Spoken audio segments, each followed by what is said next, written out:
Jak si u nás vytvoříte koláž na zeď z počítače? Je to jednodušší, než se zdá. Tady je návod. Začněte na webu, tiskněte se. Stačí kliknout na tlačítko Vytvořte si koláž. Tady si zvolíte, jestli se chystáte tvořit tapetu nebo zarámovanou koláž z fotek.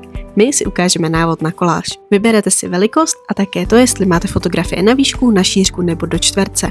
Nebojte, dá se to změnit. Následuje počet fotek v koláži. Ten se může měnit podle zvoleného formátu. Chcete ke snímku přidat i osobní vzkaz nebo datum? Zvolte variantu s textem. V opačném případě pokračujte bez textu. Vzhled doladíte detaily. Vyberte si barvu rámu, magnetický závěs pro snadnou výměnu nebo nechte fotku vyniknout úplně bez rámu. Můžete si zvolit koláž s mezerami nebo bez mezer. A pohrát si můžete i s barvou mezi mezerami, ale za nás je nejhezčí černá nebo bílá varianta. Teď ta nejlepší část. Nahrajte své oblíbené fotky. Můžete využít naše automatické vyplnění, které to tam vysází za vás, nebo si fotky můžete libovolně nastavit. Dají se mezi sebou i přesouvat.